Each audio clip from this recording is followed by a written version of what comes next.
Halo Sobat Sehat semua, Assalamualaikum warahmatullahi wabarakatuh. Salam jumpa kembali dengan saya Sugito di channel Berbagi Sehat.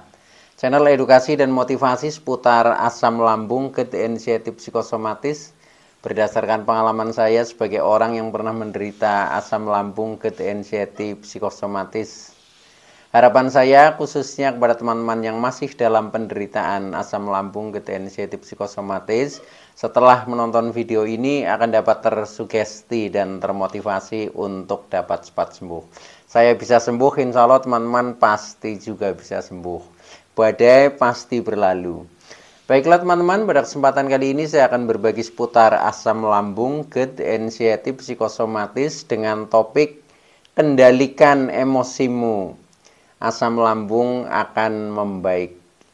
Baiklah teman-teman ya, sebelum saya lanjutkan, tolong yang belum subscribe channel ini, klik subscribe dan loncengnya supaya teman-teman tidak ketinggalan konten video-video berikutnya.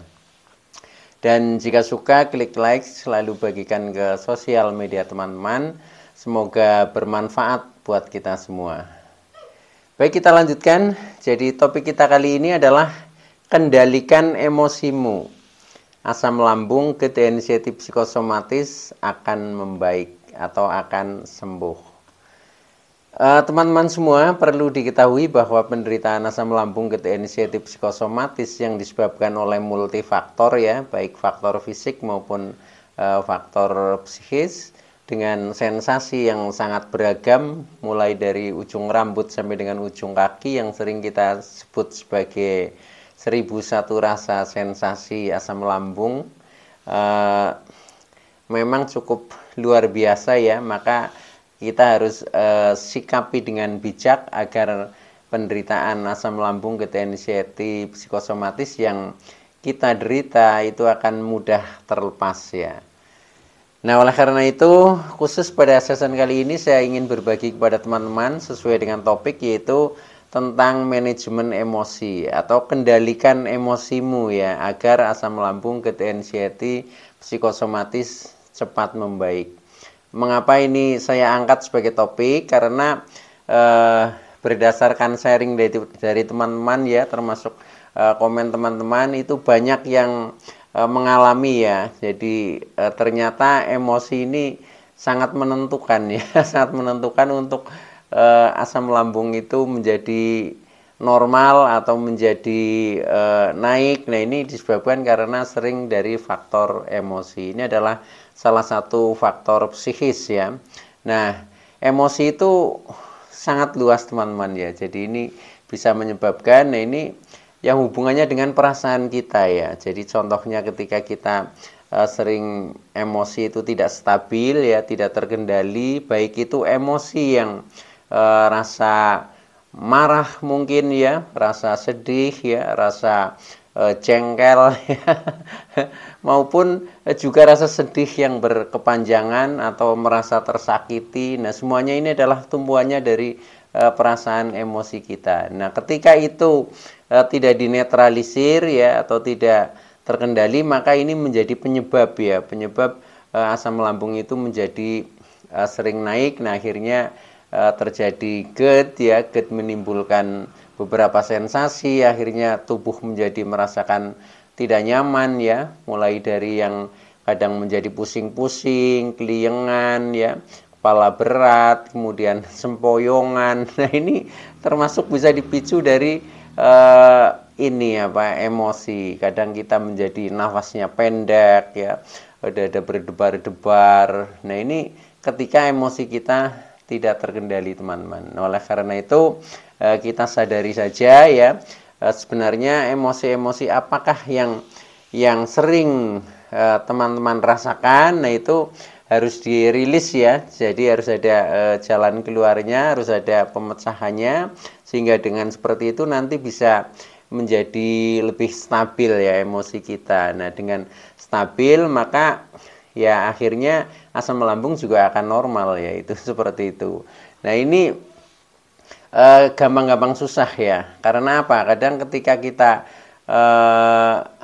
melakukan hal-hal yang mestinya tidak emosi, tapi ternyata kita terpancing nih, itu karena apa? Karena emosi itu juga kadang disebabkan dari faktor luar ya, dari faktor luar yang sebenarnya kita itu tidak menghendaki ya, kita tidak menghendaki, tapi tiba-tiba itu muncul ya. Nah, contohnya apa?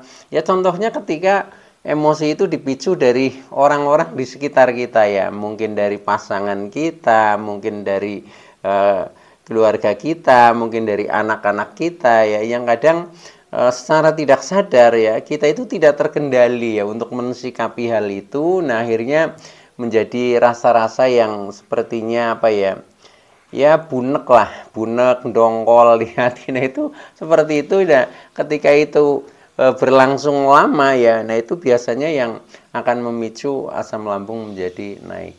Nah, oleh karena itu mulai saat ini ya kita berusaha mengendalikan emosi kita. Nah, nanti tip-tipnya ada teman-teman ya. Jadi bagaimana supaya kita emosinya jauh lebih terkendali. Ini bagian dari manajemen emosi teman-teman ya. Jadi memang kita khususnya yang mengalami penderitaan asam lambung, gejala anxiety psikosomatis yang berhubungan dengan faktor psikis ya, terutama masalah anxiety dan psikosomatisnya, ini memang harus punya istilahnya kecerdasan emosi ya. Nah, ini bisa kita pelajari teman-teman ya, bisa kita pelajari, kemudian kita praktekkan, dan nanti akhirnya kita menjadi semakin membaik teman-teman. Jadi ya inilah ya penderitaan asam lambung, gejala anxiety psikosomatis yang sering saya sampaikan bahwa penyebabnya adalah multifaktor. Ini memang unik ya, ada-ada saja dan harus kita tangani semua. Maka di dalam kita istilahnya mencari ikhtiar kesembuhan ini memang harus holistik ya. Holistik itu keseluruhan ya, jadi komprehensif ya. Jadi antara aspek satu dengan yang lain itu harus ditangani semua ya. Mungkin ya kalau secara garis besar, secara medis ya, mungkin yang berhubungan dengan fisik kita sering kan ke dokter, nah itu ya sudah betul ya. Tetapi secara psikologisnya yang menyangkut perasaan ini juga harus ditangani ya. Mungkin melalui bisa bantuan psikiater, bisa ke psikolog, bisa hipnoterapi ya, bisa termasuk mungkin sharing dengan motivator atau dengan kerabat dan lain sebagainya, itu pun bisa. Nah, ini apa ya? Ya bagian dari solusi psikologisnya. Bahkan tidak hanya itu ya, secara spiritual ini juga kita harus juga ya, harus juga sebagai treatmentnya atau triggernya. Nah itu juga penting juga. Contohnya ketika kita ingin melatih kesabaran misalkan ya, bagaimana kita supaya bisa sabar. Nah itu kadang kita sudah berniat tetapi prakteknya sulit. Nah itu ternyata memang harus di-trigger teman-teman ya. Contohnya kita dengan melakukan berpuasa ya, itu sebenarnya untuk men-trigger supaya kita menjadi penyabar, itu seperti itu. Jadi banyak tip teman-teman ya. Nah ketika kita bisa mempraktekkan dari banyak tip itu, nah itu yang insya Allah itu nanti akan cepat membaik teman-teman. Makanya bagi teman-teman yang masih merasakan ya, maksudnya gangguan asam lambung, gejala anxiety psikosomatis ini belum membaik sempurna ya, optimis saja, ini bagian perjalanan ya, pasti akan sembuh teman-teman. Karena apa? Karena pada hakikatnya ya, jadi kita ini yang terkena asam lambung, gejala anxiety psikosomatis adalah orang-orang terpilih ya, orang-orang terpilih yang dikasihani oleh Tuhan ya, oleh Allah, supaya kita ini berproses menjadi lebih dewasa ya, menjadi lebih baik, dan akhirnya nanti menjadi lebih bahagia teman-teman. Jadi kita yakin saja bahwa istilahnya kita mendapatkan ujian penderitaan asam lambung, gejala anxiety psikosomatis ini juga atas izin Allah ya, izin Tuhan. Nah maka dari itu kesembuhannya pun nanti juga akan ditentukan oleh izin Tuhan juga itu. Yang penting kita selalu berikhtiar ya, berikhtiar tentang kesembuhannya pasti. Karena apa? Karena yaitu Tuhan itu maha penyayang, maha pengasih ya. Jadi tidak mungkinlah kita dalam penderitaan terus. Dan ini alamiah ya, ketika orang itu mendapatkan kesulitan, pasti nanti akan mendapatkan kemudahan. Ketika orang itu mengalami kesakitan, pasti nanti akan merasakan kesehatan ya. Bahkan ya, kita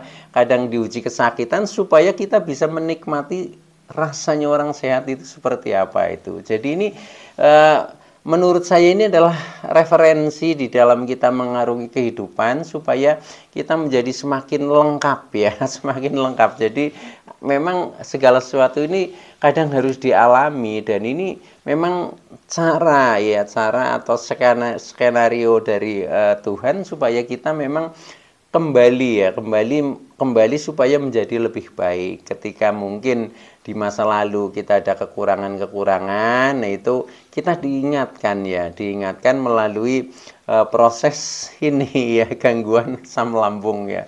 Tetapi ini juga bagi kita termasuk beruntung teman-teman ya, karena kita diingatkan untuk menjadi lebih baik ya, daripada kita tidak diingatkan mungkin akan terjerumus ke lembah penderitaan yang lebih dalam. Nah, oleh karena itu ya, kita tetap optimis, tetap selalu bersyukur, dan itu insya Allah pasti akan sembuh teman-teman. Oke ya, kembali ke topik. Jadi emosi sering memicu kita untuk istilahnya kambuh lah ya, atau mungkin bisa juga yang belum pernah mengalami penderitaan asam lambung bisa juga terkena asam lambung itu karena emosi ya. Contohnya kita sering marahan ya, atau sering marah-marah. Ini ada satu contoh ya, ketika saya sharing dengan teman saya ya, sama ya terkena asam lambung. Itu gara-garanya apa? Karena selama kurang lebih 3 bulan itu tiap hari selalu bertengkar ya, bertengkar dengan tetangga.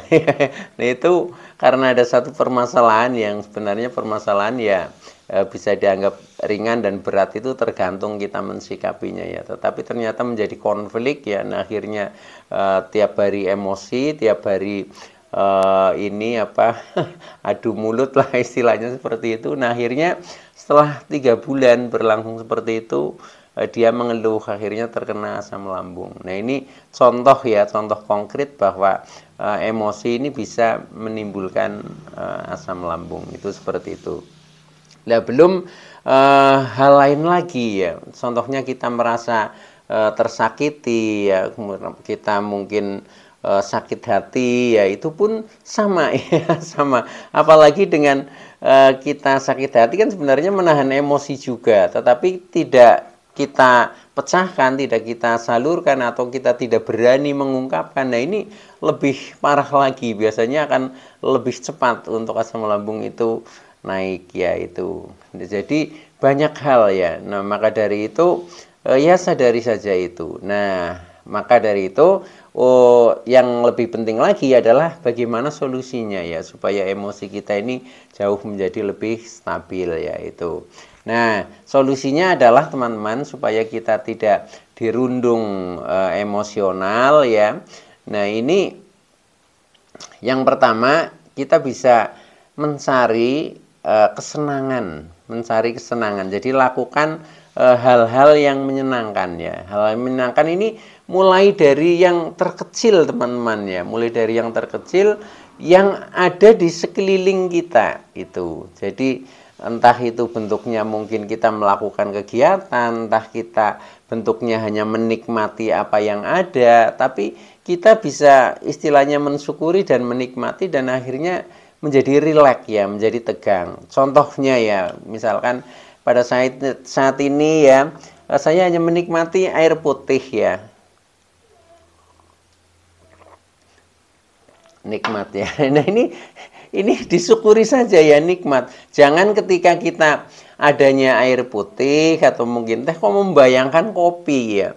Nah akhirnya ya kita tidak bisa menemukan kesenangan ya, karena bayangan kita di luar apa yang ada di sekitar kita itu. Jadi mensyukuri apa adanya itu sesuai dengan ya, di setiap sudut itu ada ya. Kalau kita mau istilahnya menikmati dari hal yang terkecil teman-teman.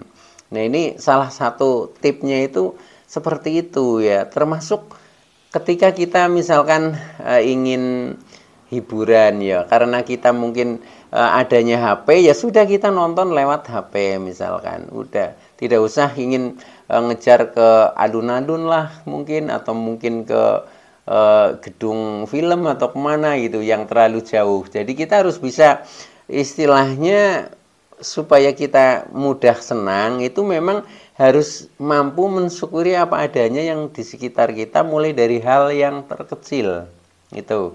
Jadi termasuk ini ketika ada orang-orang di sekitar kita, ya udah kita misalkan bisa bercanda dengan orang-orang di sekitar kita yang ada saja, nggak usah mencari-cari orang lain, kita harus pergi jauh dan seterusnya seperti itu. Jadi kesenangan itu akan selalu didapatkan di mana saja dan kapan saja itu. Nah, itu coba lakukan seperti itu teman-teman, sadari saja itu. Caranya dengan mensyukuri apa adanya, tidak usah menghayal yang tidak ada ya. Pokoknya yang ada apa yaitu rezeki kita untuk kita syukuri, kita nikmati, itu caranya seperti itu. Nah, sehingga nanti tidak menjadikan memicu ini emosi ya. Memicu emosi kan ketika kita inginnya seperti ini tapi nggak ada, nah kemudian bayangan kita harus keluar dan lain sebagainya. Nah itu yang kadang menjadikan emosi kita terpancing, itu seperti itu. Jadi yang pertama itu syukuri apa adanya ya. Jadi menyenangkan dengan cara yang paling sederhana itu. Nah kemudian yang kedua yaitu kita mencoba selalu berpikir positif ya. Positif itu ketika kita menghadapi sesuatu, pikiran ini pasti jalannya, pasti menganalisa. Nah itu menganalisanya positifnya teman-teman, jangan menganalisa negatifnya. Kalau kita menganalisa negatifnya itu biasanya otomatis ya, tidak usah disadari, otomatis kita sukanya itu menganalisanya yang negatif. Nah itu kita sadari, kemudian kita menganalisa positifnya. Contoh ya, ketika kita misalkan bertemu dengan mungkin keluarga, mungkin orang lain, itu jangan kita di pikiran kita itu memandang kejelekannya atau menganalisa kejelekannya, tapi kebaikannya ya, kebaikannya. Bahkan setiap orang lah, dengan anak kecil pun seperti itu ya. Makanya seperti saya ya, saya itu menganggap guru saya ini adalah semua orang ya, termasuk saya sering belajar dari anak kecil yang masih polos. Nah itu ternyata juga memiliki kejujuran yang tinggi ya. Nah itu juga kita bisa ambil. Jadi nilai positifnya apa sih dari orang-orang sekitar kita, dari benda-benda di sekitar kita. Nah itu yang kita ambil seperti itu. Makanya dengan seperti itu nanti mindset pikiran kita juga jadi positif. Nah ketika kita menemukan hal-hal yang positif di banyak hal, ini nanti yang akan ada ya, yang di dalam pikiran kita positif, di dalam perasaan kita itu nih senang karena kita ini mendapatkan sesuatu gitu, seperti itu.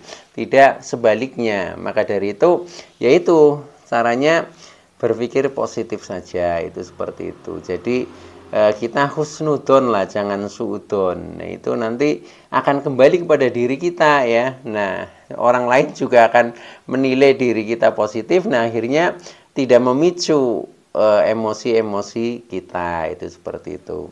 Nah kemudian yang ketiga, selain itu kita mencoba selalu bersyukur teman-teman ya. Jadi bersyukur apa adanya juga ya. Jadi dalam kondisi apapun, dimanapun, kapanpun, nah itu selalu bersyukur ya. Nah bagaimana aplikasinya bersyukur ya. Nah bersyukur dalam arti luas ya, memang kita pertama bersyukur secara vertikal ya, ke atas kepada Tuhan tentunya ya. Tentunya kita siap untuk melaksanakan semua perintah-perintah Tuhan dan siap menjauhi semua larangan-larangan Tuhan. Bentuknya apa ya? Bentuknya contohnya mulai dari kita rajin ibadah ya, kita rajin menerapkan nilai-nilai sesuai dengan ketuhanan yang kita yakini, itu seperti itu. Termasuk larangan-larangan apa kita mencoba menjauhinya. Nah itu dengan seperti itu juga nanti kita akan menjadi semakin tenang ya, emosi kita menjadi semakin stabil lah, stabil itu. Jadi antara harapan dan keinginan ini bisa menjadi sesuai seperti itu. Kadang kita dominan dengan keinginan saja ya, dengan kebutuhannya itu kadang terlalu timpang sehingga emosi itu kadang menjadi disitulah mulai muncul itu seperti itu. Nah maka dari itu setelah kita banyak bersyukur, nah ini kita utamakan kebutuhan bukan keinginan ya. Jadi ini ada batasnya. Jadi batas kita bagaimana bisa mensyukuri ya, yang penting kebutuhan kita ini bisa tercukupi. Itu seperti itu saja ya, jangan mengikuti keinginan ya. Kalau keinginan biasanya itu nggak ada batasnya ya. Nah maka dari itu ya ini memang harus dilatih ya, harus dilatih bagaimana caranya supaya kita selalu mensyukuri sekecil apapun ya, termasuk ini penderitaan ya. Jadi kalau bersyukur dalam kondisi yang istilahnya kita sedang suka ya, sedang gembira, sedang senang ya, itu hal biasa ya. Tetapi syukur dalam penderitaan, nah ini suatu yang orang lain mengatakan sulit ya, tetapi bagi kita ini harus bisa ya gitu. Nah ini yang harus kita lakukan itu seperti itu. Karena apa? Karena dengan kita bersyukur, penderitaan kita ini menjadi semakin enteng teman-teman.